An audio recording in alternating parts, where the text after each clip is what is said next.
దివంగత వైఎస్ రాజశేఖర రెడ్డి గారి సతీమణి, జగన్మోహన్ రెడ్డి గారి తల్లి వైఎస్ విజయమ్మ గారు స్టాంప్ పేపర్ మీద నోటరీ రాయించి స్వహస్తాలతో ఆవిడే సంతకం చేసి అఫీషియల్గా సోషల్ మీడియా కావచ్చు ప్రజలందరిలోకి కూడా ఒక అఫీషియల్ స్టేట్మెంటు వదలడం జరిగింది. అది ఇప్పుడు చాలా వైరల్ అవుతుంది. ఏంటి ఆ వార్త, ఎందుకు వైరల్ అవుతుంది? ఒక్కసారి ఇప్పుడు నేను మీకు చూపించే విధానం చేస్తాను, ఒక్కసారి చూడండి. 2026 మార్చి 20 అంటే ఈరోజు, ఇంతకు మునిపే, ఇది గమనించండి. ఇది ఎప్పుడు వదిలారు అంటే ఇంతకు మునిపే మార్చి 20వ తారీఖు 2026 ఈ రోజుదే. క్లారిఫికేషన్, 2009లో వైఎస్ రాజశేఖర రెడ్డి గారి మరణం వరకు ఉన్న ఆస్తులన్నీ కుటుంబ ఆస్తులే, కంబైన్డ్ ఫ్యామిలీ అసెట్స్. ఆస్తుల పంపకం ఎప్పుడూ జరగలేదు.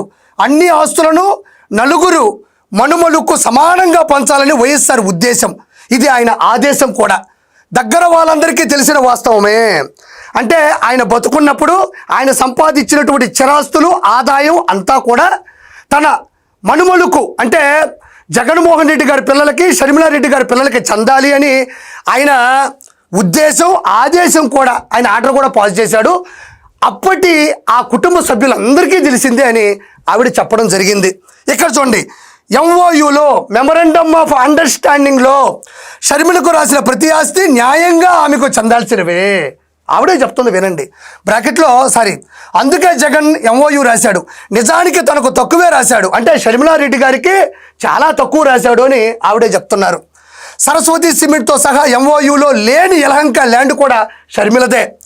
ఇచ్చాను అని చెప్తున్న డబ్బు షర్మిల వాటాకు ఇచ్చిన డివిడెండ్ మాత్రమే. డివిడెండ్ అంటే లాభాల్లో వాటా మాత్రమే తప్ప ఇచ్చినటువంటి చిరాస్తుల్లో ఇంతవరకు షర్మిలారెడ్డికి ఏదీ దక్కలేదు అని ఆవిడ ఆవేదన.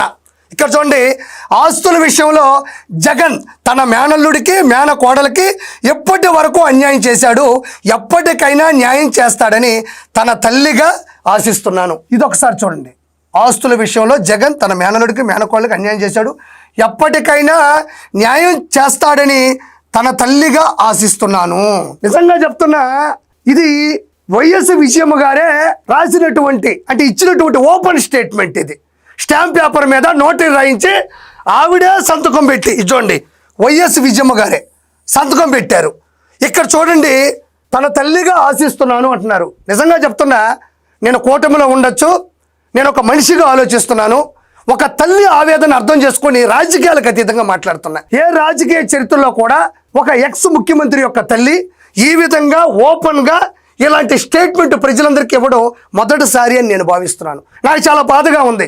ఆశిస్తున్నాను, సొంత చెల్లికి సంబంధించిన పిల్లలకి ఇచ్చే ఆస్తుల వాటాల్లో కూడా, చరాస్తుల్లో కూడా అతను వాళ్ళకి దక్కనివ్వట్లేదు. ఖచ్చితంగా ఏదో రోజు వాళ్ళకి ఇస్తాను అని ఆశిస్తున్నాను అన్నట్లేదు, అంటే అభ్యర్థిస్తున్నాను అని బతివులాడుకున్నట్టుంది. అది ఆదేశిస్తున్నాను అని కూడా కాదు, ఆశిస్తున్నాను. ఇక్కడ చూడండి, అన్ని ఆస్తులు నలుగురు మనుమలకు సమానంగా పంచని ఉద్దేశం. ఇది ఆయన ఆదేశం కూడా. ఆయన ఆదేశించినటువంటి ఆస్తులు కూడా సొంత చెల్లి షర్మిలారెడ్డి గారి పిల్లలకి దక్కనివ్వకుండా చేస్తున్నటువంటి క్రూరత్వం జగన్మోహన్ రెడ్డిదని ఈవిడ చెప్తుంది. ఆశిస్తున్నాను, అభ్యర్థిస్తున్నాను. ఎంత క్రూరత్వం! ఇక్కడ కూడా చూడండి, అసత్యాల ప్రచారం మానుకోవాలని వైఎస్ఆర్ భార్యగా చేతులు జోడించి అడుగుతున్నాను, మళ్ళీ మీడియాలో ప్రస్తావించొద్దని వేడుకుంటున్నా.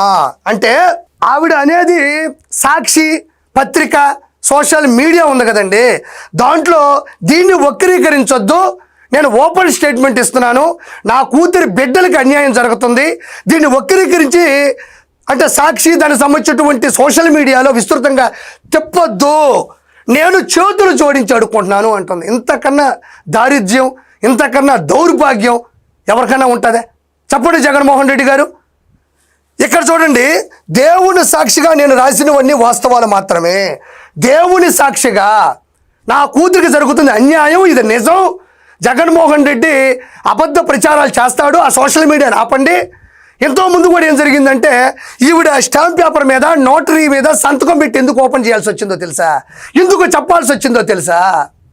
ఎంతో ముందు కూడా వైఎస్ విజయమ్మ గారి యొక్క సంతకాన్ని ఫోర్జరీ చేసి దాన్ని సర్జరీ చేసి దాన్ని సోషల్ మీడియాలో తిప్పి ఆవిడే ఇలా ఆకాంక్షిస్తుంది, ఆవిడే ఇలా ఆలోచిస్తుందని అప్పుడు ఆవిడ యొక్క విధి విధానాల్ని తప్పుదో పట్టించినటువంటి వ్యక్తి జగన్మోహన్ రెడ్డి. చూడండి ఎంత దారుణం, ఎంత దారుణం. ఇది చూడండి అఫీషియల్ స్టేట్మెంట్, స్టాంప్ పేపర్ మీద నోటరీలో సంతకం పెట్టినటువంటి విధానం. అప్పట్లో అంబటి రాంబాబు గురించి సొంత అల్లుడు చెప్పాడు, ఈరోజు జగన్మోహన్ రెడ్డి గురించి సొంత తల్లి చెప్తుంది, ఆల్రెడీ చెల్లి చెప్తుంది, ఆల్రెడీ బాబాయ్ కూతురు సునీత రెడ్డి గారు చెప్తున్నారు. ఇంతకన్నా ఏం చెప్పాలి? ప్రజలకు ఇంతకన్నా స్టేట్మెంట్ ఏం కావాలి? ప్రజలకు ఇంతకన్నా సాక్ష్యం ఏం కావాలి? కాబట్టి ఖచ్చితంగా దీని గురించి అర్థం చేసుకోవాలని మనస్ఫూర్తిగా నేను కోరుకుంటున్నాను. ఖచ్చితంగా విజయమ్మ గారికి న్యాయం జరగాలని కోరుకునే వాళ్ళు నేను ఒకరిని. ఖచ్చితంగా అమ్మ మీకు న్యాయం చేకూరని నేను కూడా దేవుణ్ణి కోరుకుంటున్నాను. అయితే ఇది ఇంతటితో అయిపోలేదు. ఇది ఇలా వచ్చిందో లేదో ఆర్కే రోజా, నగిరి మాజీ శాసనసభ్యురాలు, మాజీ మంత్రి, మాజీ చైర్మన్ అయినటువంటి ఆర్కే రోజా దీన్ని డైవర్ట్ చేయాలి, అన్నకి న్యాయం చేయాలి, అన్నని కాపాడాలి, వేడిగా ఉన్న ఈ వార్తని నీళ్లు జల్లి దాన్ని ఆర్పివేయాలి అని వెనక ముందు చూసుకోకుండా పరిగెత్తుకుంటా ప్రెస్ మీట్ పెట్టింది. ఏం ప్రెస్ మీట్ పెట్టింది, ఏం మాట్లాడిందో ఒకసారి చూద్దాం. సో ఉగాది అంటే నూతన సంవత్సరం కాబట్టి ఆ రోజు నుంచి మనం ఒక డెసిషన్ తీసుకుంటాం, మన లైఫ్ లో ఈ సంవత్సరం ఇలా ఉండాలి. ఆర్కే రోజా గారు ప్రతి ఉగాదికి భారతదేశ వ్యాప్తంగా ఉన్న ప్రజలందరూ కూడా ఆ రోజు ఒక నిర్ణయం తీసుకుంటారు. అందులో మీరు చెప్పింది అబద్ధం లేదు, నిజమే.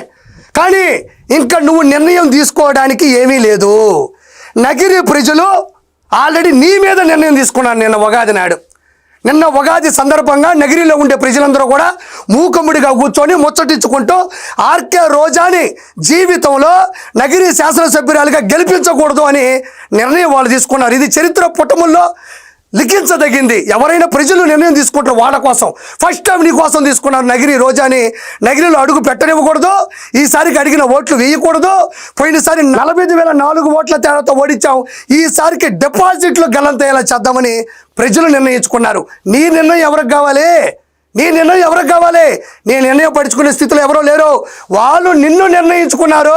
చంద్రబాబు నాయుడు ఉగాది రోజు కూడా కళ్ళార్పకుండా ఏ విధంగా అబద్ధాలు చెప్తున్నాడు. ఉగాది రోజు కళ్ళార్పకుండా నారా చంద్రబాబు నాయుడు గారు అబద్ధాలు చెప్పాడు అంటున్నావు. మరి ఆయన కళ్ళార్పకుండా అబద్ధాలు చెప్పాడా, నిజాలు చెప్పాడా? తర్వాత చూద్దాం. మరి ఇదే ఉగాది రోజున గతంలో నారా చంద్రబాబు నాయుడు గారు ఇచ్చిన మాట ప్రకారం 21 వర్గాల దాదాపు 12 లక్షల మందికి దివ్యాంగ శక్తి పథకం ద్వారా దివ్యాంగులకి ఉచితంగా 7,264 బస్సుల్లో ఉచిత ప్రయాణాన్ని ఈరోజు సౌలభ్యంగా అందించాడు. దాని గురించి నువ్వు ఎందుకు మాట్లాడావు?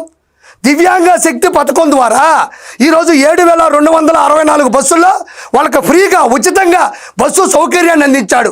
స్త్రీ శక్తికి ఏమాత్రం తగ్గకుండా దివ్యాంగ శక్తిని జనాలకు తీసుకెళ్ళినటువంటి వ్యక్తి, శక్తి ప్రజల మీద ఉన్న అపారమైన భక్తి నారా చంద్రబాబు నాయుడు గారు. దాని గురించి నువ్వు ఎందుకు మాట్లాడవు?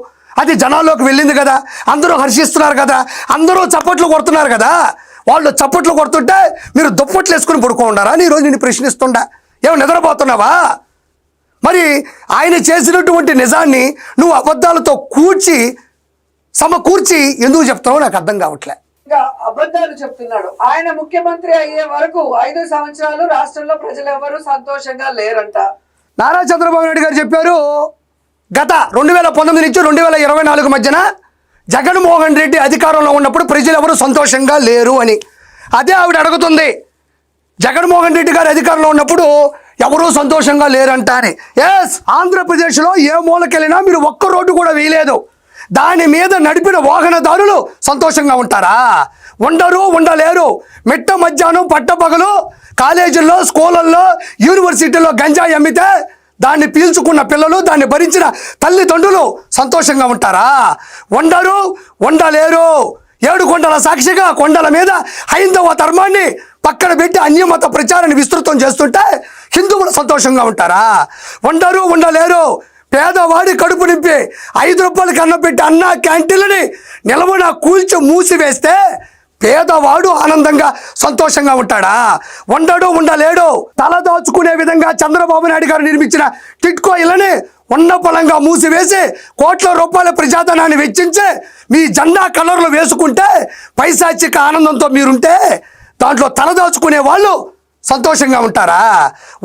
ఉండలేరు. ఎస్, 2019 నుంచి 2024 మధ్యన జగన్ పరిపాలనలో ఏ ఒక్కరూ సంతోషంగా లేరు. నీకు దమ్ము ధైర్యం ఉంటే నీ పక్కన ఉన్న పేటీఎం గాలను పక్కన పెట్టి పక్కకి వెళ్ళి అడుగు, ముఖం మీద ఉమ్మేస్తారు. ఎస్, నారా చంద్రబాబు నాయుడు గారు ముఖ్యమంత్రి అయిన తర్వాత ప్రజలందరూ సంతోషంగా ఉన్నారు. అన్నం పెట్టే 200 అన్నా క్యాంటీన్లు, టెన్షన్గా పింఛన్లు, హంద్రి నివా జలాలు, ప్రభుత్వ ఉద్యోగులకు 1వ తారీఖే జీతాలు, 16,347 టీచర్ పోస్టుల భర్తీ, స్త్రీ శక్తి, దివ్యాంగ శక్తి, అన్నదాత సుఖీభవ, తల్లికి వందనం, ఉచిత గ్యాస్ సిలిండర్లు, పోలవరం పనులు, అమరావతి అభివృద్ధి, Google data centre, any centre, single hand Nara Chandrababu Naidu గారు ఈజ్ ద లెజెండ్. ప్రజలు సంతోషంగా ఉన్నారని తట్టుకోలేక మీరు సంతోషంగా లేరు. చల్ నవ్వుతున్నారని చెప్పి సిగ్గు లేకుండా చంద్రబాబు నాయుడు గారు ఎలా? సిగ్గు లేకుండా కాదు, నీకు బుద్ధి లేకుండా చిల్లర పైసలకు ఆశపడి రానున్న రోజుల్లో మినిస్ట్రీ వస్తుందని ఇంత దారుణంగా ఒక మహిళ అయ్యుండి సొంత తల్లే ఎంతకు ముందు అఫీషియల్గా ఒక స్టేట్మెంట్ వదిలితే ఆవిడికి తెలియనంత, ఆవిడికే లేనంత ప్రేమ నీకుందా అమ్మ అన్న మీద?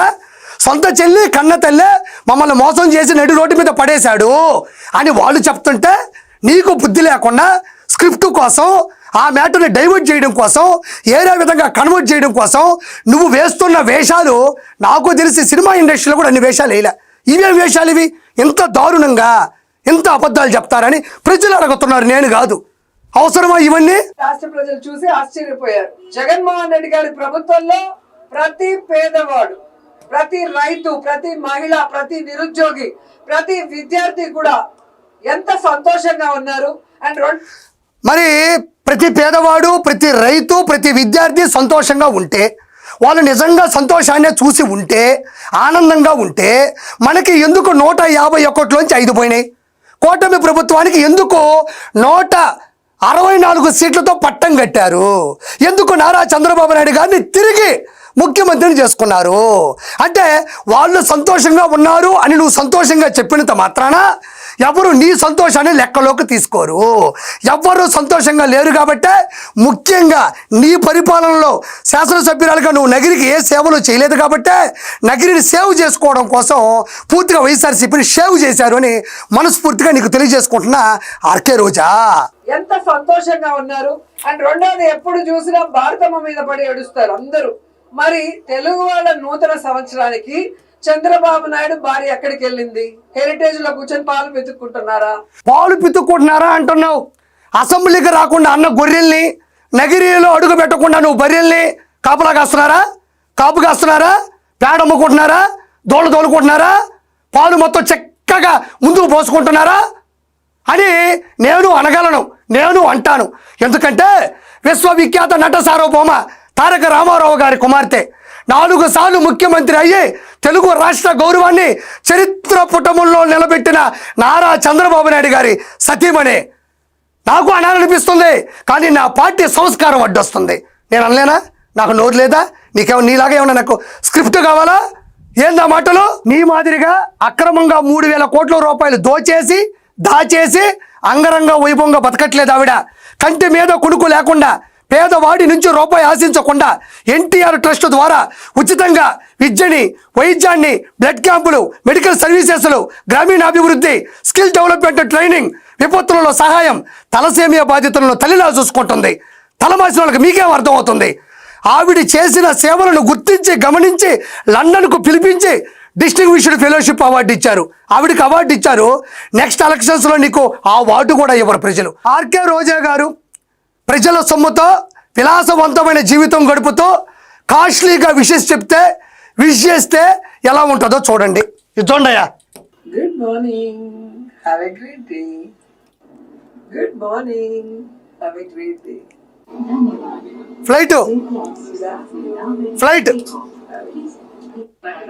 ఫ్లైట్ మళ్ళీ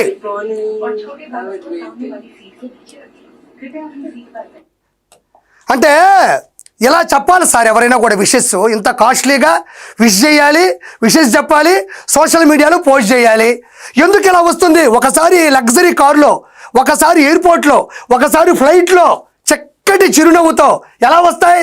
ప్రజల సొమ్ముని దాచేస్తే పొలాలు, స్థలాలు, బంగారాలు, కార్లు, షేర్లు, ఇల్లు చెప్పేదంతా సొల్లు. మరి ఇలానే చెప్తారు, ఇలా చెప్పాలి సార్ ఉగాది శుభాకాంక్షలు.